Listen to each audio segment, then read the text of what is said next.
Hello and welcome to Your New Jersey. I'm Lisa Marie Falbo. On today's show, we're celebrating sports, doing amazing work in the community. We'll go to Fanatics Fest with Make-A-Wish New Jersey, and then to Hope Week at Yankee Stadium with the Valerie Fund. But first, I'm in studio with Chris Carrino, the longtime radio voice of the Brooklyn Nets and Monmouth County resident. For more than 2 decades, Chris has brought the energy and emotion of NBA basketball into the homes of fans across the country. He's also the founder of the Chris Carrino Foundation for FSHD, using his platform to raise awareness and fund research for a rare form of muscular dystrophy he lives with. Chris, welcome to the show. So great to be with you, Lisa. Thank you. Well, before we start, we have to dedicate the show to someone very special to us that we worked with for many years doing Giants Radio. The great Carl Infantino. Absolutely. Yeah. Radio engineering icon. Jersey guy. Proud Italian. I mean, when I worked with Carl as an intern with WNEW-AM back in the early 90s and still was working with him. He was the Nets engineer for forever, since the beginning, and he kind of semi-retired after a couple of years in Brooklyn, got us to Brooklyn, and then we were still working with him, using him for some remote broadcasts we were doing, and literally worked with him 2 days before he passed away. But 85 years old, and left pretty quickly doing what he loved. Absolutely. And I think we'd all sign up for that. He was a great man. Absolutely. Carl, I know he's with us. He's like totally beaming and a little embarrassed right now over this. He was a behind the scenes guy and always like that. Yeah, yes. But great engineer, great friend, and I'm blessed to have spent so much time with him over the years. Yeah. Well, I had to start that segment out Absolutely. Talking about Carl. Absolutely. That cannot be on the cutting room floor. Well, you and we go back when I worked Giants Radio for 16 seasons, and you came in every preseason. It was our part-time job, the Giants, right? Yeah. You've been the voice of the Brooklyn Nets for how long now? I'll be going into my 25th season. Unbelievable. Yeah. So you started when you were like 11. Yeah, exactly. No. And I've been with the organization, started part-time right out of college in 1992, so it's over 3 decades. I think I'm the longest running consecutive employee in the franchise's history. Yeah, so that I take spans pride in obviously that. from New Jersey. Absolutely. At the old Brendan Byrne / Continental Airlines Arena. Yes. I've been a witness to all the history of the organization. I've been a witness to the great personalities and athletes that have come through there. I've interviewed everybody from Drazen Petrovic to the rookies that are there now. There's no longer a separation, I think, between myself and the Nets organization. It's family, it's blood right now, yeah. Absolutely. Well, let's start from the beginning with your story, because you have such an incredible story. I love always hearing about it, and I want my viewers to now. I am a guy who right now is living his dream. I mean, I was 10 or 11 years old. My dad gave me a tape recorder, and I said, what do I do with this? And he said, well, I don't know, have fun with it, record your voice. And I, being a passionate sports fan since as far back as I can remember, I used to turn the sound down on the TV, and I would take the tape recorder out and I would do play-by-play. And knowing that I love public speaking, I know that I love to speak in front of people and communicate. I was competitive in speech and debate in high school, and got to college and went immediately to the radio station. And I had a teacher at Fordham University named Marty Glickman, who was a legendary broadcaster. At the time was the voice of the Jets, was the longtime voice of the Giants and the Knicks. Invented basketball play-by-play on the radio. And I heard him speak. It was a seismic shift in my life. And I knew 2 things. I wanted to be a play-by-play announcer. And the other thing was I needed to listen to this man and just learn it, that I didn't really know what it was about. And I thought I did, but now I had to listen to him. And lo and behold, have made a career at it. And if you can have a career at 50, I'm going to be 55 years old, something you did for fun when you were 11, I think you've pretty much got it figured out. Right. And then in between, it was about midway through that, I learned I had this type of muscular dystrophy. There was nothing you can do at the time when I was diagnosed at 23 years old. The thing is, I think human nature, and I find this with a lot of people who go through challenging, progressive diseases like this, you'll hide it as long as you can, just to feel normal, just to feel like I don't want people to think of this disease when they think of me. I want them to treat me as they would anybody else. And then you get to a point where you can't hide it anymore. And it really starts to impact your life in ways that are complicating your life. So I got to that point in probably 2010, 2011, and my wife was pushing me to acknowledge what was going on in my life. It's an emotional thing when you finally do that. But the one thing I did know was it's getting harder for me to hide this, so I'm going to be open and honest about it. Maybe I can help other people, and I want to have a mechanism in place. So I'm not just telling my story, I'm telling my story and saying, and if you want to help, here's how you can do it. So we started the Chris Carrino Foundation for FSHD. I remember talking to my broadcast partner, Tim Cabstraw, a long time, our 24th season together. Wow. And Tim said, it's great that you want to acknowledge what's going on because so many people want to help you, but you have to give them a way to help you. And that's what the Chris Carrino Foundation for FSHD has been all about. And I thought we would have to, I always thought I could be there for people who were getting diagnosed and never met anybody with the disease until I started the foundation, and suddenly I'm talking to a 16-year-old kid in Alabama who just gets diagnosed. And I have to tell him that, hey, this is not the end for you. This is just a new chapter in your life. And you can accomplish anything you want, even though you still have this. Yeah, but you are proof positive of that. I mean, you accomplished everything you wanted and then some. Yeah, and I don't know where there's a line, but I do know that what I thought was the end, I always thought if I get to a point where I have to be in a wheelchair, if I have to use a mobility device, that's it. It's over. And it's not true at all. The worst part of my life were the few years before, where I knew I needed to start using a mobility device and I was too prideful to do so. I was withdrawing from the world. A friend of mine said, you deserve to be comfortable. And I never looked at it like that. And I see a mobility device like the one I use as it making me comfortable in my own skin, to be out in the world. And these things are not made to separate you from the world. They're made to help you experience the world again. And yeah, it does have its logistical issues. And I do have way more probably frustrating things in my life. And certainly when I'm by myself or in the presence of just, the people that are closest to me, I will definitely express those frustrations more so than I will to the rest of the world. I don't ever want to, I hate that whole thing of, making everybody think like, oh, my life's great, here No, having a progressive muscle weakening disease is not something that I would wish on anybody. But at the same time, what are you going to do about it?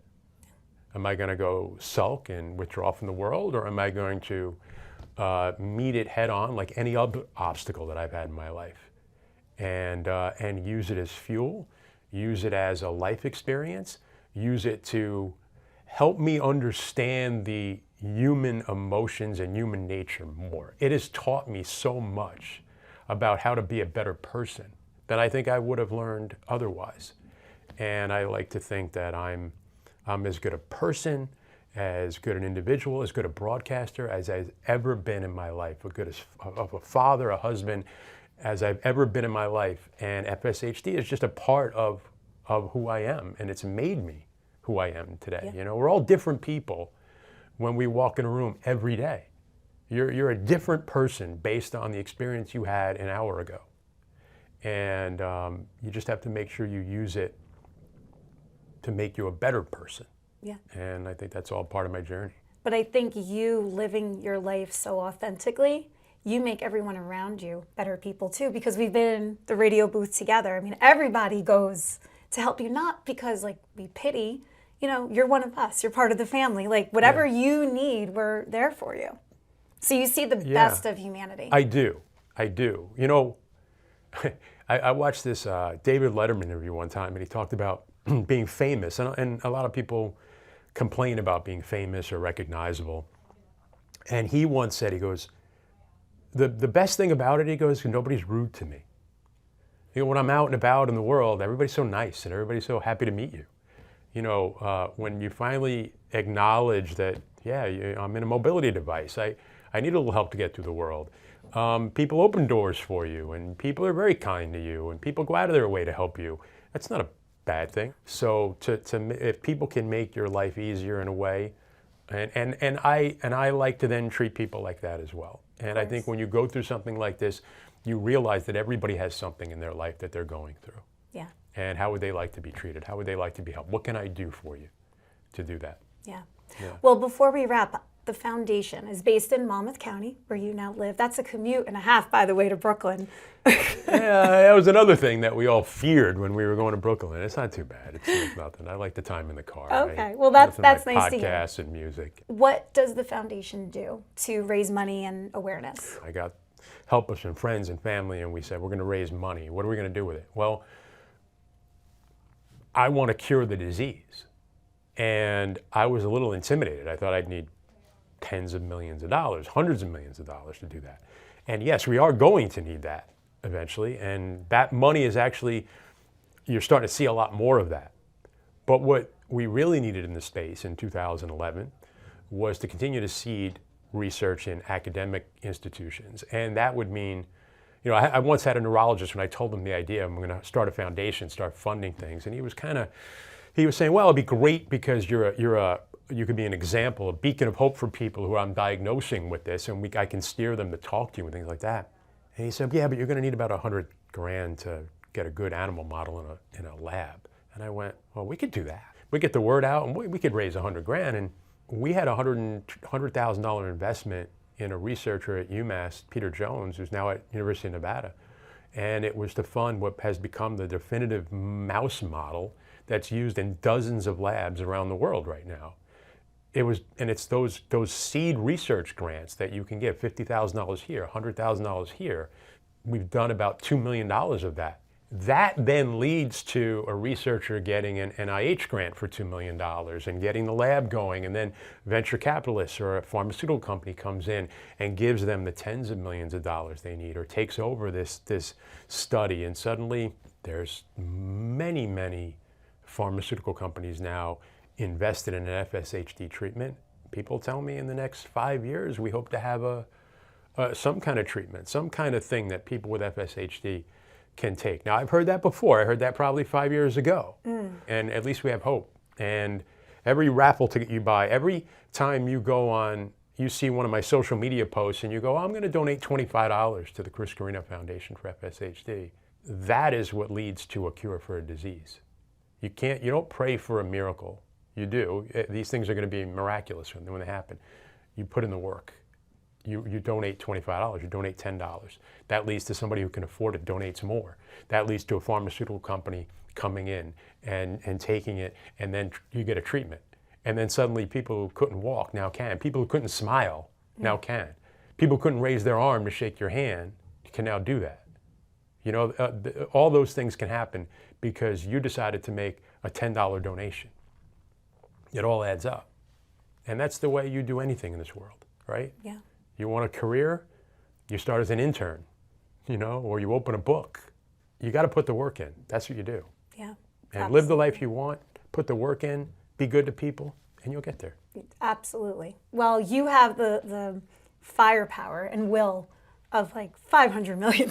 So, I mean, you could, I think, do it all. You and I are kindred spirits, so Yes. I appreciate you letting me spread the word throughout our great state. Absolutely. Anytime. Where can people watching find out more about you and to donate to the foundation? ChrisCarrinoFoundation.org. I'm on Instagram, on X mostly, and even I'm personally at Chris Carrino, the foundation at Carrino FSHD. And that's how you can do that. So anything anybody can do for us is greatly appreciated.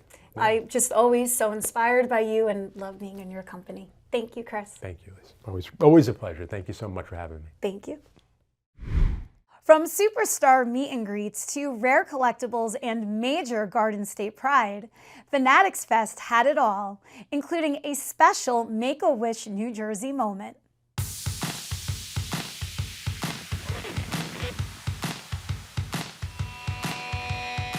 At the heart of New York City, Fanatics Fest NYC brought together the biggest names in sports, entertainment, and collectibles. And once again, New Jersey wasn't just in the crowd, it was at the center of the action. From Anthony Volpe, the Yankees' breakout star from Watchung, to Giants legend Eli Manning, NBA All-Star Karl Anthony Towns, Hall of Famer Derek Jeter, and CC Sabathia, Garden State athletes showed up big. But this wasn't just about the stars on stage. It was about connection between fans and athletes, collectors and community. Generations bonded through the love of sports. That spirit of connection found its most meaningful expression through the Fanatics Foundation and the Make-A-Wish Foundation. Since 1980, Make-A-Wish has granted more than 600,000 life-changing wishes to children facing critical illness. Here in the Garden State, Make-A-Wish NJ has delivered over 12,000 wishes since its founding in 1983, bringing joy, hope, and strength to families when they need it most. The day kicked off with 3 Make-A-Wish kids from all over the country getting their wishes granted. A catch with Tom Brady being one of them. Incredible stuff you guys do. Incredible stuff. And so now there were 2 other wishes happening today. One will be to meet Travis Scott, and the other is the child wanted to be a VIP at Fanatics Fest. And luckily for us, Lisa Marie, is that Fanatics are one of our dearest partners. In fact, they are our official sports wish partners. And you spoke on a panel here today as well. Yeah, so Fanatics puts on an incredible program, and it's going on all week, and it's for athletes, professional athletes from all of the major sports leagues. They all have had or have interest in perhaps starting their own foundation, their own charity, or aligning with, lending their name, their brand, their sphere of influence, their popularity to an existing organization. For 13-year-old Tanner Dyken, that mission became reality at Fanatics Fest. Born with a rare respiratory disease that affects his lungs, Tanner has spent much of his life navigating breathing treatments and monthly infusions. But none of that has slowed his love of sports. So when Make-A-Wish and Fanatics gave him the chance to play catch with his hero, Tom Brady, Tanner showed up ready and made the most of every moment, creating a memory that will last a lifetime. But beyond the catch, beyond the moment, it was about something bigger. You came all the way to the Fanatics to meet your idol, Tom Brady. How was it? It was super cool. He's super nice. Yeah. What did you do with him? I did some footballs and I ran some routes with him. And how did you do? I did good. I think you did good. You ran the routes he wanted you to. You caught the ball. Nothing better.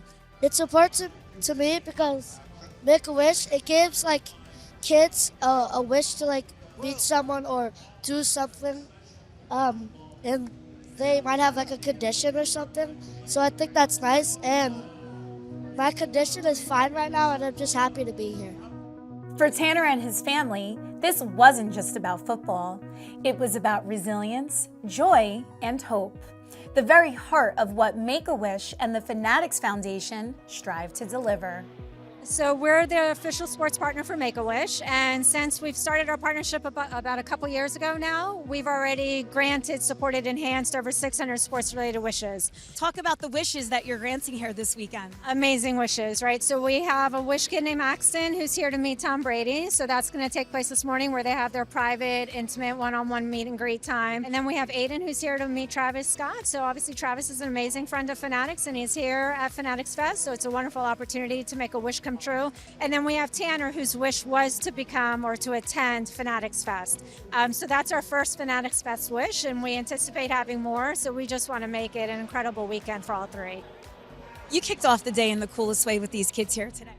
Yeah, look, Make-A-Wish is the most inspiring organization in the world. And I know every time any of us at Fanatics or the incredible athletes that we work with get a chance to spend time with someone who's a Make-A-Wish, they come out inspired, just feeling that for what these kids have been through, if they can persevere, if they can fight, man, we just got to fight harder and just, put everything we have on the field, on the court at Fanatics Fest. And so Travis Scott and Tom Brady and Fanatics are lucky to have a chance to make their wishes come true. So for us, this was such an easy organization to want to partner with them. We do every sports wish together with Make-A-Wish, and we're honored to do it. From the Garden State to the global sports stage, Fanatics Fest proved one thing. When passion, community, and heart come together, everybody wins. The New York Yankees stepped off the field and into the community for their annual Hope Week, honoring organizations that inspire through compassion and courage. One of this year's honorees was the Valerie Fund, based right here in the Garden State. Let's see how the Yankees brought some high-energy fun and heartfelt surprises to a few very deserving families. For the New York Yankees, Hope Week is about more than on-field wins. It's about lifting up those who need it most. This year, the team stepped into the community once again, partnering with one of New Jersey's most enduring advocates. Nearly 5 decades ago, Sue and Ed Goldstein founded the Valerie Fund after losing their young daughter Valerie to cancer.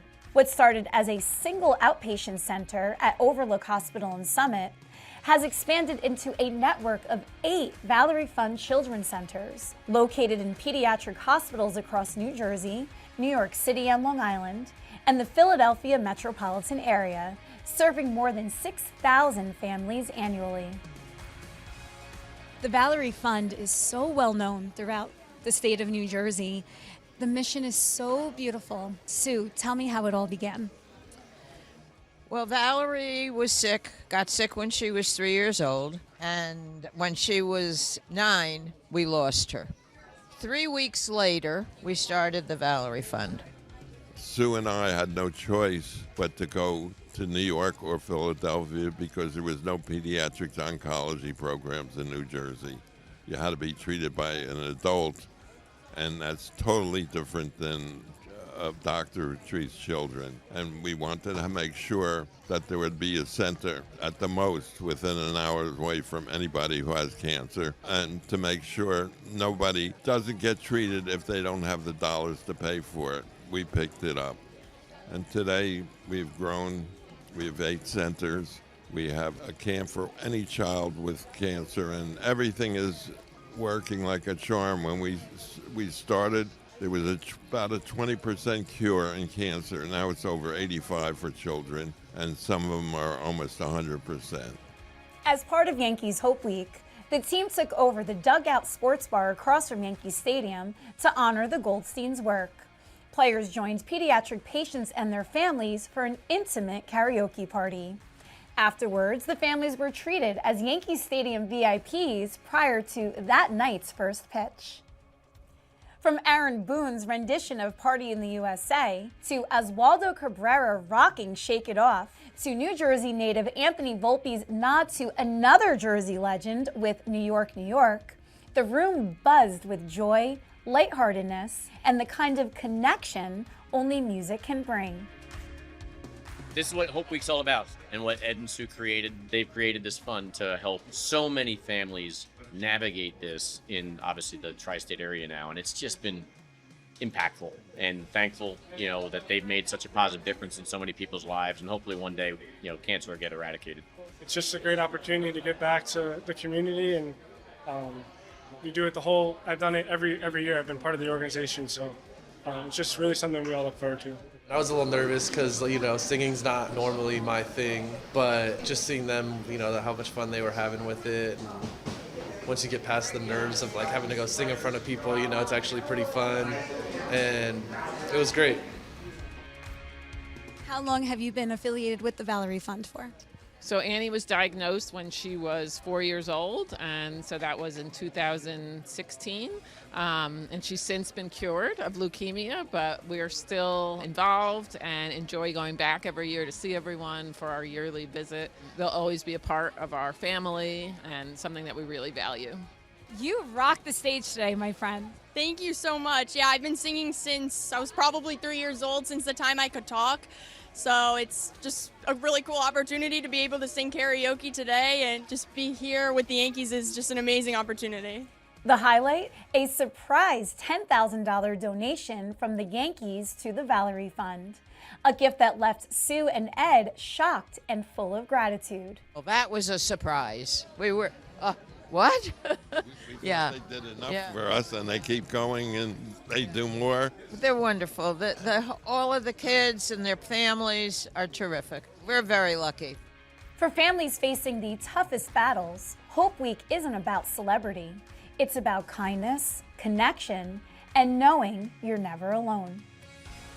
The Valerie Fund is going into its 50th year in existence. There's so many good people out there. Everybody talks about terrible people. We can only talk about good people because people came out of the woodwork to help us. They liked the idea, and they followed through on it, and I hope we did what they wanted us to do. And we're not going to stop until this terrible disease is finished with. This wasn't just about baseball. It was a reminder that real victories happen off the field. And here, in New Jersey and beyond, Hope won. Thank you for joining me on another episode of Your New Jersey. I'm Lisa Marie Falbo. We'll see you back here next week.